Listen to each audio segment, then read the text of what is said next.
ಏನ್ರಿ ಡಿವಾರ್ಮಿಂಗ್ ಏನಕ್ಕೆ ಮಾಡಬೇಕು ಮತ್ತೆ ಅದ್ರ ಉಪಯೋಗಗಳೇನು? ಎಷ್ಟು ದಿವಸಕ್ಕೆ ಒಂದ್ಸರಿ ಡಿವಾರ್ಮಿಂಗ್ ಮಾಡಬೇಕು? ಕೊಡೋ ಫುಡ್ ಕಂಪ್ಲೀಟ್ ಆಗಿ ಮೇಕೆಗೆ ಸಿಗಬೇಕು ಅಂತ ಅನ್ನೋದ ಎಲ್ಲಾನು ಉರುಳಾಗಿ ಬರಬೇಕು, ಅಂದ್ರೆ ರೌಂಡ್ ರೌಂಡ್ ಆಗಿ ಏನು ಅಂಟಂಟ್ ಆಗದೆ ಇರೋ ತರ. ಇದರಲ್ಲಿ ಒಂದು ಬೋನಸ್ ಪಾಯಿಂಟ್ ತರ ಒಂದು ಟಿಪ್ಸ್ ಕೂಡ ಇರುತ್ತೆ. ಏನ್ ಮಾಡ್ತೀಯಾ? ನಮ್ಮ ಮನೆ ದೇವರು ಆಂಜನೇಯ, ಎತ್ತಿದ್ರೆ ಗದೆ ಇಳಿಸಿದ್ರೆ ಒದೆ ಕೊಡ್ತಾ ಇರ್ತೀವಿ, ಇಸ್ಕೊತಾ ಇರ್ಬೇಕಷ್ಟೇ. ಎಲ್ರಿಗೂ ನಮಸ್ಕಾರ, ವೆಲ್ಕಮ್ ಟು ಅವರ್ ಚಾನಲ್. ಇವತ್ತಿನ ವಿಡಿಯೋ ಬಂದು ಕುರಿ ಮತ್ತು ಮೇಕೆಗಳಲ್ಲಿ ಡಿವಾರ್ಮಿಂಗ್ ಬಗ್ಗೆ. ಏನಿದು ಡಿವಾರ್ಮಿಂಗ್? ಏನ್ರಿ ಡಿವಾರ್ಮಿಂಗ್ ಏನಕ್ಕೆ ಮಾಡಬೇಕು ಮತ್ತು ಅದ್ರ ಉಪಯೋಗಗಳೇನು? ಅದ್ರ ಎಲ್ಲಾದ್ರೂ ಕಂಪ್ಲೀಟ್ ಮಾಹಿತಿ ಈ ವಿಡಿಯೋದಲ್ಲಿ ಕೊಡ್ತೀನಿ. ಸೊ ವಿಡಿಯೋ ಎಲ್ಲೂ ಸ್ಕಿಪ್ ಮಾಡಿದೆ ಕೊನೆವರೆಗೂ ನೋಡಿ.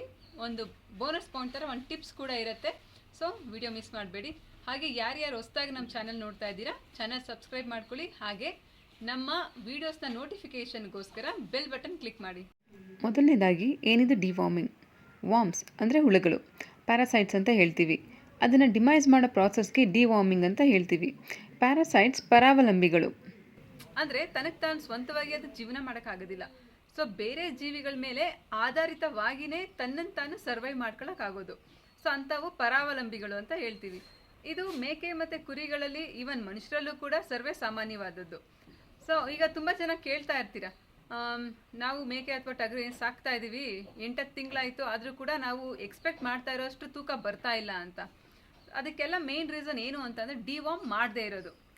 ಡಿವಾರ್ಮಿಂಗ್ ತುಂಬ ಬೇಸಿಕಾಗಿ ತೊಗೋಬೇಕು. ಸೊ ನಾವೀಗ ಮರಿ ತೊಗೊಬರ್ತಾ ಇದ್ದೀವಿ ಅಂತ ಅಂದರೆ ಅದಕ್ಕೆ ಡಿವಾರ್ಮ್ ಆಗಿರತ್ತಾ ಇಲ್ವಾ, ಅದ್ರ ಹಿಸ್ಟ್ರಿ ಏನೂ ಗೊತ್ತಿಲ್ಲ. ಸೊ ನಾವು ತಗೊಬಂದ್ಮೇಲೆ ಅದನ್ನು ಹೊಸದು ಅಂತಲೇ ಟ್ರೀಟ್ ಮಾಡಿ ಮೊದಲಿಂದ ಫಸ್ಟ್ ಡಿವಾರ್ಮಿಂಗ್ ಮಾಡೋದು ತುಂಬ ಇಂಪಾರ್ಟೆಂಟ್. ಈ ಹುಳಗಳು ಬಂದು ಮನುಷ್ಯರಲ್ಲಿ ಹೇಗಿರುತ್ತೆ, so tape warms, ring warms ಅಂತ ಏನು ಹೇಳ್ತೀವಿ, ಅದೇ ರೀತಿ ಮೇಕೆ ಅಥವಾ ಕುರಿಗಳಲ್ಲೂ ಇರುತ್ತೆ. ಬರೀ ಹುಳದ ರೂಪ ಮಾತ್ರ ಅಲ್ಲ, ಲಾರ್ವಾ ಅಂತ ಹೇಳ್ತೀವಿ, ಮೊಟ್ಟೆಗಳ ಥರ. ಸೊ ಅದು ಕಣ್ಣಲ್ಲಿ ಇರುತ್ತೆ. ಸೊ ಕಣ್ಣಲ್ಲಿ ಅದು ತುಂಬ ಗಲೀಜು ಬರ್ತಾ ಇದೆ ಅಂತ ಅಂದರೆ ಅದು ಕೂಡ ಒಂದು ಸೈನ್ ಕೊಡ್ತಾ ಇದೆ, ಅದು ಡಿವಾರ್ಮ್ ಆಗಬೇಕು ಅಂತ. ಸೊ ಹೊಟ್ಟೆ, ಕರುಳು ಮತ್ತು ಲಿವರಲ್ಲಿ ಕೂಡ ಇರುತ್ತೆ. ಹಾಗೆ ಮೂಗಿನ ಒಳ್ಳೆಯಲ್ಲಿ ಗೊತ್ತಿರ್ಬೋದು. ಸೊ ಇಲ್ಲೆಲ್ಲನೂ ಹುಳಗಳು ಇರುತ್ತೆ. ಕೊಡೋ ಫುಡ್ಡು ಕಂಪ್ಲೀಟಾಗಿ ಮೇಕೆಗೆ ಸಿಗಬೇಕು ಅಂತ ಅನ್ನೋದಾದರೆ ಸೊ ಮೊದಲು ಡಿವಾರ್ಮಿಂಗ್ ಮಾಡ್ಕೊಳ್ಳೋದು ತುಂಬ ಇಂಪಾರ್ಟೆಂಟ್ ಆಗುತ್ತೆ. ಈ ಹುಳಗಳು ತನಗೆ ಬೇಕಾದ ಪೋಷಕಾಂಶ ಎಲ್ಲ ತಾನು ತಗೊಂಡು ತಾನು ಬೆಳ್ಕೊಂಡು ಮರಿಗಳಿಗೆ ನಾವು ಕೊಡ್ತಾ ಇರೋ ಪೋಷಕಾಂಶ ಸಿಗದೆ ಇರೋ ಥರ ಆಗತ್ತೆ. ಸೊ ಹಾಗಾಗಿ ಮರಿಗಳ ಡೆವಲಪ್ಮೆಂಟ್ ಕಡಿಮೆ ಆಗುತ್ತೆ. ಏನೇನು ಲಕ್ಷಣಗಳು ಕಂಡು ಬರುತ್ತೆ? ಆಗಲೇ ಹೇಳ್ದಾಗೆ ಕಣ್ಣಲ್ಲಿ ಗಲೀಜು ಬರ್ತಾ ಇರುತ್ತೆ, ಮತ್ತು ಬೆಳವಣಿಗೆ ಆಗೋದಿಲ್ಲ. ಅದು ಮೇಯ್ನಾಗಿ ನಾವು ನೋಡ್ಕೋಬೋದು. ಬೆಳವಣಿಗೆ ಕುಂಠಿತ ಆಗೋದು, ಮತ್ತು ಸ್ವಲ್ಪ ಕೂದಲೆಲ್ಲನೂ ನೈಸ್ ಇರೋದಿಲ್ಲ, ಸ್ವಲ್ಪ ಒರಟೊರಟು ಅಥವಾ ಗುಂಗುರು ಥರ ಆಗೋವಂಥದ್ದು. ಇದೆಲ್ಲ ಡಿವಾರ್ಮಿಂಗ್ ಮಾಡಬೇಕು ಅನ್ನೋದಕ್ಕೆ ಸೈನ್ಸು. ಮತ್ತು ಈಗ ಈ ಮೇಕೆಗಳಲ್ಲಿ ಅದು ಎಕ್ಸ್ಕ್ರಿಯೇಷನ್ ಹೆಂಗೆ ಬರುತ್ತೆ ಅಂತ ಅಂದರೆ ಪಿಸ್ಕೆ ಎಲ್ಲನೂ ಉರುಳಾಗಿ ಬರಬೇಕು, ಅಂದರೆ ರೌಂಡ್ ರೌಂಡಾಗಿ ಏನು ಅಂಟಂಟ್ ಆಗದೆ ಇರೋ ಥರ.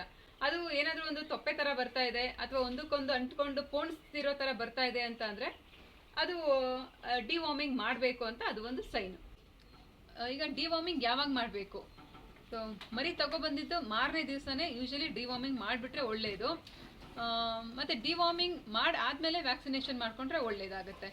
ನಿಮ್ಗೆ ಇನ್ನೂ ಎಫೆಕ್ಟಿವ್ ಆಗಿ ಬೇಕು ಅಂತ ಅನ್ನೋದಾದರೆ ಈಗ ಡಿವಾರ್ಮ್ ಮಾಡೋಕ್ಕೆ ಮುಂಚೆ ಒಂದು ಅರ್ಧ ಗಂಟೆ ಮುಂಚೆ ಸ್ವಲ್ಪ ಬೆಲ್ಲ, ಸೊ ನಿನ್ನೆ ನೈಟಿಂದ ಇವತ್ತು ಬೆಳಗ್ಗೆವರೆಗೂ ಖಾಲಿ ಹೊಟ್ಟೆನಲ್ಲಿರುತ್ತೆ, ಆಗ ಸ್ವಲ್ಪ ಬೆಲ್ಲ ಕೊಡಬೇಕು. ನೀರಿಗೆ ಹಾಕಿ ಮಾತ್ರ ಕೊಡಬಾರ್ದು. ಜಸ್ಟ್ ಹಾಗೆ ಕೈಯಲ್ಲೇ ಕೊಟ್ಟರೆ ಅದೆಲ್ಲ ತಿನ್ಕೊಂಡು ಅದು ಹೊಟ್ಟೆಗೆ ಹೋದಾಗ ಎಲ್ಲ ಹುಳುಗಳು ಒಂದು ಕಡೆ ಬರುತ್ತೆ. ನಾವು ಆಮೇಲೆ ಏನು ಮೆಡಿಸಿನ್ ಕೊಡ್ತೀವಿ ಅದದು ಎಫೆಕ್ಟಿವ್ ಆಗಿ ಕೆಲಸ ಮಾಡುತ್ತೆ ಅಂತ ಜಸ್ಟ್ ಬೆಲ್ಲ ಒಂದು ಕೊಟ್ಬಿಟ್ಟು ಒಂದು ಅರ್ಧ ಗಂಟೆ ಬಿಟ್ಟು ಡಿವಾರ್ಮಿಂಗ್ ಔಷಧಿ ಹಾಕಿದ್ರೆ ಅದು ಎಫೆಕ್ಟಿವ್ ಆಗಿ ಕೆಲಸ ಮಾಡುತ್ತೆ. ಬೆಳಗಿನ ಜಾವ 6-6:30 ಒಳಗಡೆ ಮಾಡಿಕೊಂಡ್ರೆ ಒಳ್ಳೇದಿರುತ್ತೆ. ಯಾಕಂದರೆ ಟೆಂಪ್ರೇಚರ್ ರೈಸ್ ಆಗ್ತಾ ಆಗ್ತಾ ಸ್ಟ್ರೆಸ್ ಲೆವೆಲ್ ಇನ್ಕ್ರೀಸ್ ಆಗುತ್ತೆ. ಸೊ ಹಾಗಾಗಿ ಸೊ ಬೆಳಗ್ಗೆ ಕಾಮೆಂಟ್ ಕಂಪೋಸ್ಟ್ ಆಗಿರುವಾಗಲೇ ಡಿವಾರ್ಮಿಂಗ್ ಕೊಟ್ಬಿಟ್ರೆ ಔಷಧಿ ಎಫೆಕ್ಟಿವ್ ಆಗಿ ಕೆಲಸ ಮಾಡುತ್ತೆ ಅಂತ.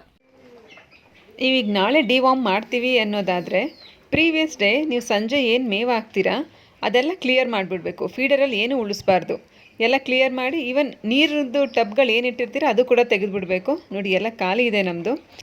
ಅವುಗಳಿಗೆ ನಾಳೆ ನೀವು ಡಿವಾರ್ಮ್ ಮಾಡೋವರೆಗೂ ಯಾವುದೇ ಹೊಸ ಮೇವು ಅಥವಾ ನೀರು ಸಿಗಬಾರ್ದು. ಇವತ್ತು ಡಿವಾರ್ಮ್ ಮಾಡ್ತಾಯಿದ್ದೀವಿ. ಇದು ನೆನ್ನೆ ಬಂದಿದ್ದ ಮರಿಗಳು. ನಾವು ಸಾಮಾನ್ಯವಾಗಿ ತೊಗೊಬಂದಿದ್ದು ಮಾರನೇ ದಿನವೇ ಡಿವಾರ್ಮ್ ಮಾಡಿಬಿಡ್ತೀವಿ. ಈ ಬ್ಯಾಚಲ್ಲಿ ಸುಮಾರು 70 ಮರಿ ಇರೋದ್ರಿಂದ ಇದಕ್ಕೆಲ್ಲ ಮುಗಿಸೋದಕ್ಕೆ 1 ಗಂಟೆಗಿಂತ ಹೆಚ್ಚೇ ಸಮಯ ಬೇಕಾಗುತ್ತೆ. ಹಾಗೆ ಆಗಿರೋ ಮರಿಗಳಿಗೆ ಈ ಥರ ಬಣ್ಣ ಹಚ್ಬಿಟ್ಟು ಒಂದು ಮಾರ್ಕ್ ಮಾಡ್ಕೋತೀವಿ, ಇದಕ್ಕೆ ಔಷಧಿ ಆಗಿದೆ ಅನ್ನೋ ಗುರುತಿಗೋಸ್ಕರ.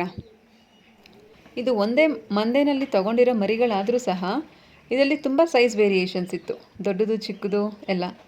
ಒಂದು 2 ಅಟ್ಟಣಿಗೆ ಇರೋದ್ರಿಂದ ಚಿಕ್ಕದು ಒಂದು ಕಡೆ ದೊಡ್ಡದು ಒಂದು ಕಡೆ ಬಿಟ್ಕೊಂಡಿದ್ದೀವಿ. ಇದರಿಂದ ಒಂದು ಅಡ್ವಾಂಟೇಜ್ ಕೂಡ ಇದೆ, ಅದು ಏನು ಅನ್ನೋದು ನಾನು ನಿಮಗೆ ಮುಂದಿನ ವೀಡಿಯೋಗಳಲ್ಲಿ ತಿಳಿಸ್ತಾ ಬರ್ತೀನಿ. ಡಿವಾರ್ಮಿಂಗ್ ಎಲ್ಲ ಹಾಕಿ ಮುಗಿದ್ಮೇಲೆ ಒಂದು 3ರಿಂದ 4 ಗಂಟೆ ಏನು ಕೂಡ ಮೇವು ಕೊಡೋದಿಲ್ಲ. ಸೊ 3-4 ಗಂಟೆ ಆದಮೇಲೆ ನಾವು ಮೇವು ಕೊಡ್ಬೋದು. ನೋಡಿ, ಇದು ಮೇಕೆಗಳಿಗೂ ಡಿವಾರ್ಮ್ ಮಾಡ್ತಾಯಿದ್ದೀವಿ. ಅದರಲ್ಲಿ ಈ ಕೊಂಬುಗಳಿರೋದಕ್ಕೆ ಹಾಕೋದು ತುಂಬ ಕಷ್ಟ. ಕುರಿಗಳಿಗೆ ಸ್ವಲ್ಪ ಸಾಮಾನ್ಯವಾಗಿ ಸುಲಭವಾಗಿ ಹಾಕ್ಬಿಡ್ಬೋದು, ಆದರೆ ಮೇಕೆಗಳಿಗೆ ಔಷಧಿ ಹಾಕೋದು ಒಂದು ದೊಡ್ಡ ಅಡ್ವೆಂಚರ್. ಡಿವಾರ್ಮಿಂಗ್ ಆದಮೇಲೆ ಸೊ ಅದು ವಾರ್ಮ್ಸ್ ಕೂಡ ಅದು ಆಚೆ ಬಂದಿರುತ್ತೆ. ಲೂಸ್ ಮೋಷನ್ ಆಗೋದು ಒಂದು ಸಿಂಪ್ಟಮ್ಸ್ ಹೌದು, ಅದ್ರ ಜೊತೆ ವಾರ್ಮ್ಸ್ ಕೂಡ ನೋಡ್ಬೋದು, ಕೆಲವೊಂದರಲ್ಲಿ ಕಾಣಕ್ಕೆ ಸಿಗ್ಬೋದು. ಸೊ ಮತ್ತು ಅದು ಮೋಷನ್ ಬಂದು ಸ್ವಲ್ಪ ಕಲರ್ ಚೇಂಜ್ ಇರುತ್ತೆ, ಒಂದು ಯೆಲ್ಲೋಯಿಶ್ ಕಲರ್ ಆಗು ಬರುತ್ತೆ. ಅದಕ್ಕೇನು ಮೆಡಿಕೇಶನ್ ಬೇಡ. ಎಷ್ಟು ದಿವಸಕ್ಕೆ ಒಂದ್ಸರಿ ಡಿವಾರ್ಮಿಂಗ್ ಮಾಡಬೇಕು?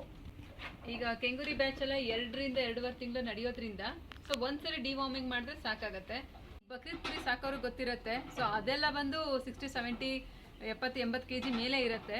ಸೊ ಅದಕ್ಕೆ 2 ಸರಿ ಡಿವಾರ್ಮಿಂಗ್ ಮಾಡಬೇಕಾಗತ್ತೆ. ಈಗ ಮೊದಲು 3 ತಿಂಗಳು ಡಿವಾರ್ಮ್ ಮಾಡಿ ಒಂದು ಲೆವೆಲ್ ಆಫ್ ಫುಡ್ ಕೊಡ್ತಾ ಇದ್ದಾರೆ ಅಂತ ಅಂದರೆ, ಸೊ 3 ತಿಂಗಳು ಕಳೆದ್ಮೇಲೆ 4, 5, 6ನೇ ತಿಂಗಳಲ್ಲಿ ನೆಕ್ಸ್ಟ್ ಲೆವೆಲ್ ಆಫ್ ಪ್ರೋಟೀನ್ಗೆ ಹೋಗ್ತಾರೆ. ಸೊ ಅದು ಫುಡ್ ಚಾರ್ಟ್ ಎಲ್ಲ ನೆಕ್ಸ್ಟ್ ವೀಡಿಯೋದಲ್ಲಿ ಡಿಸ್ಕಸ್ ಮಾಡೋಣ. ಸೊ ಆಗ ಅದು ಆ ಲೆವೆಲ್ ಆಫ್ ಫುಡ್ ತೊಗೋಬೇಕು ಅಂತ ಅಂದರೆ ಅದಕ್ಕೊಂದು ಸಿಸ್ಟಮ್ ಕರೆಕ್ಟಾಗಿರಬೇಕು. ಸೊ 3 ಮಂತ್ಸ್ ಆದಮೇಲೆ ಒಂದ್ಸರಿ ಡಿವಾರ್ಮ್ ಮಾಡಿಬಿಟ್ರೆ ನಾವೇನು ನೆಕ್ಸ್ಟ್ ಕೊಡ್ತೀವಿ ಅದನ್ನೆಲ್ಲ ರಿಸೀವ್ ಮಾಡ್ಕೊಳ್ಳೋಕ್ಕೆ ಅದಕ್ಕೆ ಒಂದು ಶಕ್ತಿ ಇರುತ್ತೆ. ಸರ್, ಈಗ ಬೆಸ್ಟ್ ಡಿವಾರ್ಮರ್ ಸೊ ನಾವು ಯೂಸ್ ಮಾಡ್ತಾ ಇರೋದು ಗ್ಲೈಕೋಸ್ ಅಂತ. ಸೊ ಇದು ನಾವು ಯೂಸ್ ಮಾಡಿ ಟೆಸ್ಟೆಡ್ ಆ್ಯಂಡ್ ಟ್ರಯಲ್ ಬೆಸ್ಟ್ ಡಿವಾರ್ಮರ್ ಅಂತ ಹೇಳ್ಬೋದು. ಸೊ ನಮ್ದು ಇಷ್ಟು ಬ್ಯಾಚ್ಗಳಿಗೂ ಝೈಕ್ಲೋಸೇ ಯೂಸ್ ಮಾಡಿರೋದು. ಸೊ ಬೇರೆ ಕಂಪ್ನಿದು ಚೆನ್ನಾಗಿರುತ್ತೆ, ಬಟ್ ಇದು ಟ್ರಯಲ್ ಆ್ಯಂಡ್ ಟೆಸ್ಟೆಡ್ ಬೆಸ್ಟ್ ಅಂತ ಹೇಳ್ಬೋದು.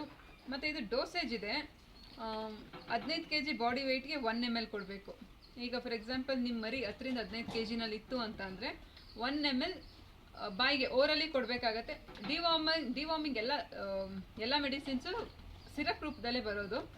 ಸೊ ಬಾಯಿಗೆ ಕೊಡಬೇಕು 1 ml 10ರಿಂದ 15 kg ಮರಿ ಇದ್ದರೆ.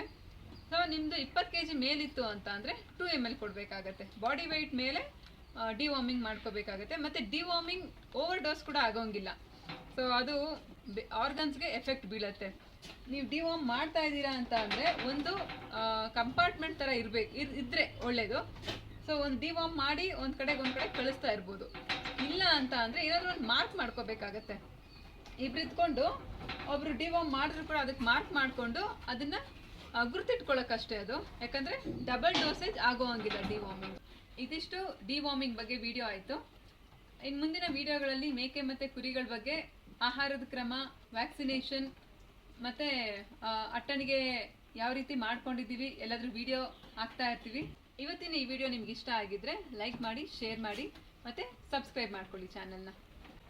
ಯಾವ ವಿಷಯದ ಬಗ್ಗೆ ಮಾಹಿತಿ ನಿಮಗೆ ಬೇಕು ಅನ್ನೋದಾದರೆ ಬಾಕ್ಸಲ್ಲಿ ಆ ವಿಷಯಕ್ಕೆ ಆದಷ್ಟು ಮಾಹಿತಿ ಕೊಡೋದಕ್ಕೆ ಟ್ರೈ ಮಾಡ್ತೀವಿ. ಸೊ ಈಗ ಬೋನಸ್ ಪಾಯಿಂಟ್ ಟಿಪ್ಸು ಏನಪ್ಪ ಇವತ್ತಿನ ಟಿಪ್ಸು ಅಂತಂದರೆ, ಈ ಮಳೆಗಾಲದಲ್ಲಿ ಯೂಶುವಲ್ ಆಗಿ ಈ ಸೊಳ್ಳೆಗಳು ಜಾಸ್ತಿ ಆಗೋದು ಮತ್ತು ಕಾಮನ್ ಆಗಿ ಕೋಲ್ಡ್ ಕಾಫು ಆಗೋದು ಮೇಕೆಗಳಲ್ಲಿ ಸಾಮಾನ್ಯ. ಸೊ ಇದಕ್ಕೊಂದು ನೀವು ಸರಳವಾಗಿ ಒಂದು ಪರಿಹಾರ ಮಾಡ್ಕೊಬೋದು. ಏನು ಅಂತ ಅಂದರೆ, ಒಂದು ಕೆಂಡ ಮಾಡಿಕೊಂಡು ಅದಕ್ಕೆ ನೀಲಗಿರಿ ಎಲೆಗಳು ಸಿಗುತ್ತೆ. ನೀಲಗಿರಿ ಮರಗಳ ಅಕ್ಕಪಕ್ಕದಲ್ಲಿದ್ದರೆ ಸೊ ಒಂದಷ್ಟು ಎಲೆಗಳು ತೊಗೊಬಂದು ನೀವು ಸ್ಟಾಕ್ ಮಾಡ್ಕೊಂಬಿಡ್ಬೋದು. ಈ ಎಲೆಗಳನ್ನ ಕೆಂಡದ ಮೇಲೆ ಹಾಕಿ ಹೊಗೆ ಕೊಡೋದ್ರಿಂದ ಸೊಳ್ಳೆಗಳು, ನೊಣಗಳು ಅವಾಯ್ಡ್ ಆಗುತ್ತೆ. ಮತ್ತು ನೀಲಗಿರಿ ತುಂಬ ಮೆಡಿಸಿನಲ್ ಪ್ರಾಪರ್ಟೀಸ್ ಇರುತ್ತೆ, ತುಂಬ ಮೆಡಿಸಿನ್ಗಳಲ್ಲೂ ಯೂಸ್ ಮಾಡ್ತಾರೆ. ನೀಲಗಿರಿ ತೈಲ ನೀವು ಕೇಳಿರ್ಬೋದು, ಇದು ಪೇಯ್ನ್ ಕಿಲ್ಲರ್ ಮತ್ತು ನೆಗಡಿಗೆಲ್ಲ ಯೂಸ್ ಮಾಡ್ತಾರೆ ಈ ಆಯಿಲು. ಸೊ ಇದರದ್ದು ಹೊಗೆ ಕೊಡೋದ್ರಿಂದ ಈ ಮರಿಗಳಿಗೆ ರೆಸ್ಪಿರೇಟರಿ ಸಿಸ್ಟಮ್ ಕೂಡ ಒಂದು ಕ್ಲಿಯರ್ ಆಗುತ್ತೆ ಮತ್ತು ಮೈಯಲ್ಲಿ ಶೀತ ಕಡಿಮೆ ಮಾಡಿ ಉಷ್ಣಾಂಶ ಜಾಸ್ತಿ ಮಾಡುತ್ತೆ. ಈ ಥರ ಮಳೆ ಥಂಡಿ ಸಮಯದಲ್ಲಿ ವಾರದಲ್ಲಿ 2ರಿಂದ 3 ದಿವಸ ಮಾಡ್ತೀವಿ. ಬರೀ ಥಂಡಿ ಅಂತ ಏನಿಲ್ಲ, ರೆಗ್ಯುಲರಾಗಿ ವಾರದಲ್ಲಿ 1 ದಿವಸ ಮಾಡಿದ್ರೂ ಒಳ್ಳೆಯದೇ. ಯೂಶಲಿ ಶೆಡ್ಗಳಲ್ಲಿ ಸಣ್ಣ ಸೊಳ್ಳೆಗಳು ಜಾಸ್ತಿ ಇರುತ್ತೆ. ಈ ಹೊಗೆ ಹಾಕೋದ್ರಿಂದ ಆ ಸೊಳ್ಳೆಗಳು ಕಂಪ್ಲೀಟಾಗಿ ಅವಾಯ್ಡ್ ಆಗುತ್ತೆ. ನೀವೇನಾದರೂ ಶೆಡ್ ಫಾರ್ಮರ್ಸ್ ಆಗಿದ್ದರೆ ಇದನ್ನು ಟ್ರೈ ಮಾಡಿ, ನಿಮ್ಗೆ ಹೇಗೆ ವರ್ಕ್ ಆಯಿತು ಅಂತ ಕಮೆಂಟ್ ಮಾಡಿ ತಿಳಿಸಿ. ಮುಂದಿನ ವೀಡಿಯೋದಲ್ಲಿ ಮತ್ತೆ ಸಿಗೋಣ. ಅಲ್ಲಿವರೆಗೂ ನಗ್ತಾಯಿರಿ, ಖುಷಿಯಾಗಿರಿ.